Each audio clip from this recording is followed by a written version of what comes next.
Hi all, Dashina Academy ReNEET X-Ray 2026 Biology Chapter Wise Analysis.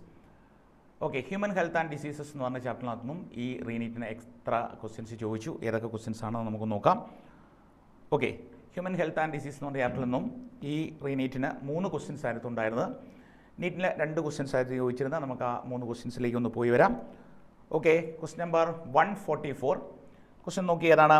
Which of the following is used as an effective sedative or painkiller for treating post-surgery patients? ഇതിനകത്ത് ഈ 4 ഓപ്ഷൻസിൽ ഏതാണ് sedative ആയിട്ട് അല്ലെങ്കിൽ pain കില്ലറായിട്ട് ഉപയോഗിക്കുന്നു എന്നുള്ളതാണ്. നമുക്ക് ഓരോ ഓപ്ഷൻസും നോക്കാം. First option anti retroviral drugs. സാധാരണ ആൻറ്റി റിട്രോവൈറൽ ഡ്രഗ്സ് ഉപയോഗിക്കാറ് ഏതാണ്? ടു ട്രീറ്റ് റിട്രോവൈറൽ ഇൻഫെക്ഷൻസ് ഉണ്ടാകുമ്പോഴാണ് നമ്മൾ ആൻറ്റി വൈറൽ റിട്രോവൈറൽ ഡ്രഗ്സ് നമ്മൾ ഉപയോഗിക്കാറ്. അപ്പം ഫസ്റ്റ് ഓപ്ഷൻ റോങ് ഓപ്ഷനാണ്. Then second option interferons. Interferons നമുക്കറിയാം എന്താണ്? Protein produced by the host cells in response to viral infection. Viral infections ഉണ്ടാകുമ്പോൾ ഹോസ്റ്റ് സെൽസ് പ്രൊഡ്യൂസ് ചെയ്യുന്ന പ്രോട്ടീനാണ് ഇൻ്റർഫിറോൺസ് എന്ന് പറയുന്നത്. അപ്പോൾ സെക്കൻഡ് ഓപ്ഷനും കറക്റ്റ് അല്ല. ആൻഡ് തേർഡ് ഓപ്ഷൻ നമുക്കറിയാം ആൻറ്റിബയോട്ടിക്സ് ആണ്. ബാക്ടീരിയൽ ഇൻഫെക്ഷൻസ് ഉണ്ടാകുമ്പോൾ നമ്മൾ കൊടുക്കുന്ന സാധനമാണ് ആൻറ്റിബയോട്ടിക്സ്. അപ്പോൾ അതുമല്ല. ആൻഡ് ലാസ്റ്റ് ഓപ്ഷൻ എന്ന് പറയുന്നത് മോർഫിനാണ്. മോർഫിൻ എന്ന് പറഞ്ഞാൽ ആക്ച്വലി ഒരു ഓപ്പിയോയിഡ് ഡ്രഗാണ്. So extracted from poppy plant, latex of poppy plant അല്ലെങ്കിൽ പെപ്പാവർ സംനിഫറം എന്ന് പറയുന്ന പ്ലാന്റിൻ്റെ ലാറ്റക്സിൽ നിന്ന് എടുക്കുന്ന ഒരു സബ്സ്റ്റൻസ് ആണ് മോർഫിൻ എന്ന് പറയുന്നത്. സോ ഇതാണ് ഇഫക്റ്റീവ് സെഡേറ്റീവ് അല്ലെങ്കിൽ പെയിൻ കില്ലറായിട്ട് ഉപയോഗിക്കാറ്. അപ്പോൾ എന്താണ്? നമ്മുടെ ഫോർത്ത് ഓപ്ഷനാണ് കറക്റ്റ് എന്ന് പറയുന്നത്. വളരെ ഈസി ആയിട്ടുള്ള ക്വസ്റ്റ്യൻ ആയിരുന്നു. And then next question number 165 നോക്കാം. Which of the following statement is correct about Plasmodium? നമ്മൾ പ്ലാസ്മോഡിയത്തിൻ്റെ ലൈഫ് സൈക്കിൾ അല്ലെങ്കിൽ മലേറിയൽ പാരസൈറ്റിൻ്റെ ലൈഫ് സൈക്കിൾ നമ്മൾ പഠിക്കുന്നുണ്ട്. അപ്പോൾ നമുക്ക് ഓരോ ഓപ്ഷൻസ് ഒന്ന് നോക്കാം. ഫസ്റ്റ് ഓപ്ഷൻ നോക്കി, fertilization takes place in mosquito gut. അതായത് മോസ്കിറ്റോയുടെ ഗട്ടിൻ്റെ ഉള്ളിലാണ് ഫെർട്ടിലൈസേഷൻ നടക്കുന്നത്. നമുക്കറിയാം എന്താണ്? നമ്മൾ ബ്ലഡ് മെയിലിലൂടെ അല്ലെങ്കിൽ എന്താണ് മോസ്കിറ്റോസ് ഗെമിറ്റോസൈറ്റ്സ് ഉണ്ടാകുന്ന എപ്പോഴാണ്? ഹ്യൂമൻ RBCയിലാണ് ഗെമിറ്റോസൈറ്റ്സ് ഉണ്ടാകാറ്. അത് ബ്ലഡ് മെയിൽ കൂടി എന്താണ് മോസ്കിറ്റോസ് ഉള്ളിലേക്ക് എടുക്കുകയും ആ ഗെമിറ്റോസൈറ്റ്സിൻ്റെ ഫ്യൂഷൻ നടക്കുന്നത് എവിടെ വെച്ചിട്ടാണ്? ഗട്ടിൽ വെച്ചിട്ട് തന്നെയാണ്. അപ്പം ഫസ്റ്റ് ഓപ്ഷൻ എന്ന് പറയുന്നത് എന്താണ്? കറക്റ്റ് ഓപ്ഷനാണ്. അപ്പം ഫസ്റ്റ് ഓപ്ഷൻ കറക്റ്റ് ആണ്. അപ്പോൾ അതാണ് ഇവിടുത്തെ ആൻസർ, ഫസ്റ്റ് ഓപ്ഷനാണ്. ദെൻ നമുക്ക് സെക്കൻഡും തേർഡും ഫോർത്തും ഓപ്ഷൻസ് നോക്കാം. Reproduce sexually in liver cells. Liver സെൽസിൽ വെച്ചിട്ടാണ് സെക്ഷുവൽ റീപ്രൊഡക്ഷൻ നടക്കുന്നത്. അല്ല, ലിവർ സെൽസിൽ വെച്ചിട്ട്, ഹ്യൂമൻ ലിവർ സെൽസിൽ വെച്ചിട്ട് എസെക്ഷുവൽ റീപ്രൊഡക്ഷനാണ് നടക്കാറ്.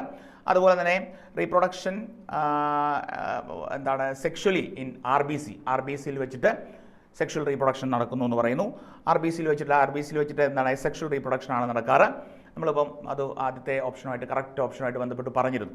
Then fourth option, gametocytes develops in mosquito ഗട്ടിൽ വെച്ചിട്ടാണ് എന്താണ് നമ്മുടെ ഗെമിറ്റോസൈറ്റ്സ് ഉണ്ടാകുന്നത് പറഞ്ഞു. അവിടെ വെച്ചിട്ടല്ല, നമ്മുടെ ഹ്യൂമൻ RBCയിൽ വെച്ചിട്ടാണ് ഗെമിറ്റോസൈറ്റ്സ് ഉണ്ടാകുന്നത്. ആ ഗെമിറ്റോസൈറ്റ്സ് ആണ് ബ്ലഡിൽ മേൽ കൂടി ഉള്ളിലെത്തുകയും മോസ്കിറ്റോ ഉള്ളിലെത്തുകയും അത് ഫെർട്ടിലൈസേഷൻ ഗട്ടിൽ വെച്ച് നടക്കുകയും ചെയ്തു. അപ്പോൾ നമ്മുടെ കറക്റ്റ് ഓപ്ഷൻ എന്ന് പറയുന്നത് ഫസ്റ്റ് ഓപ്ഷനാണ് കറക്റ്റ് എന്ന് പറയുന്നത്.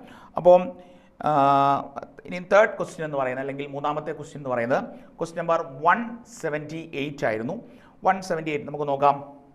Which of the following are secondary lymphoid organs? നമ്മൾ ഇമ്മ്യൂണിറ്റി ആയിട്ട് കണക്ട് ചെയ്തിട്ട് ലിംഫോയിഡ് ഓർഗൻസ് പഠിക്കുന്നുണ്ട്.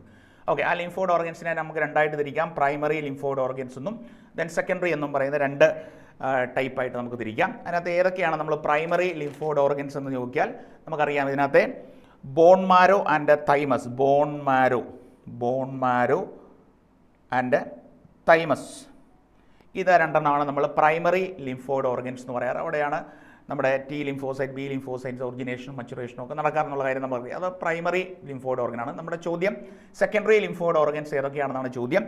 ഈ ഓപ്ഷൻസിനകത്തെ സ്പ്ലീൻ ആൻഡ് ടോൺസിലാണ് സെക്കൻഡറി. അതോടൊപ്പം എന്താണ്? Peyer's patches of small intestine, then എന്താണ് അതുപോലെ തന്നെ അപ്പൻഡിക്സ്, ഇതൊക്കെയും സെക്കൻഡറി ലിംഫോയിഡ് ഓർഗൻ. അപ്പം spleen, tonsil, Peyer's patches of small intestine, അതുപോലെ അപ്പൻഡിക്സ് ഒക്കെ സെക്കൻഡറി ലിംഫോയിഡ് ഓർഗൻസ് ആണ്. അപ്പോൾ നമ്മുടെ ഇവിടുത്തെ ഓപ്ഷൻ എന്ന് പറയുന്നത് B and C ആണ്. B and C എന്ന് പറയുമ്പോൾ എന്താണ്? തേർഡ് ഓപ്ഷനാണ് അവിടുത്തെ കറക്റ്റ് ആൻസർ എന്ന് പറയുന്നത്. അപ്പോൾ ഈ 3 ക്വസ്റ്റ്യൻസ് ആയിരുന്നു നമുക്ക് ഹ്യൂമൻ ഹെൽത്ത് ആൻഡ് ഡിസീസസ് എന്ന് പറഞ്ഞ ചാപ്റ്ററിൽ നിന്നും ചോദിച്ചിരുന്നത്. വളരെ ഈസി ആയിട്ടുള്ള 3 ക്വസ്റ്റ്യൻസ് ആയിരുന്നു. അത് എല്ലാവർക്കും കിട്ടിയെന്ന് വിചാരിക്കുന്നു. മറ്റൊരു ചാപ്റ്ററുമായിട്ട് കാണാം. Okay, thank